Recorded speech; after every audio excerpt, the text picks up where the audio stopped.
எல்லாருக்கும் வணக்கம்.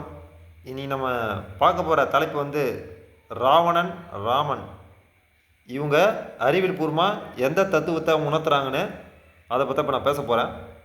சொல்லிவிடுவோம்.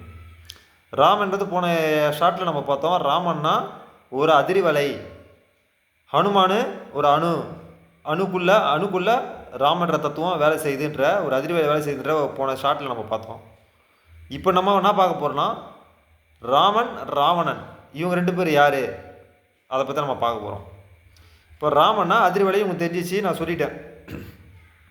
இப்போ ராவணன் யாருன்னா இவன் தான் இரவு வாணன். இந்த இரவு வாணன் பேர் தான் ராவணனாக மாறிச்சு. அதாவது வெட்ட வெளியாருங்கிற ஒரு இருள் பிரதேசம்.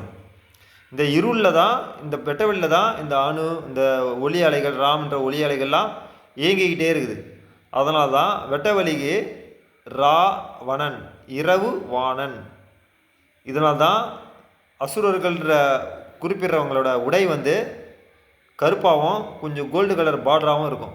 ஏன்னா இரவு வாணனோட தத்துவம் அப்படி தான். உயிர் அந்த இடத்துல தான் இருக்குது. அந்த இடத்துல தான் ராம்ன்ற ப்ரொடியூசர் ஆகி அதுக்கப்புறம் தான் அணுவாக மாறி அதுக்கப்புறம் தான் உருவமாக வெளியே தெரியுது. புரியுதுங்களா? அப்போது ராமன்னா அதிர்வலை, ராவணனா இரவு வாணன். அவனே சூனிய பிரதேசத்தின் அதிபதி. நன்றி, வணக்கம்.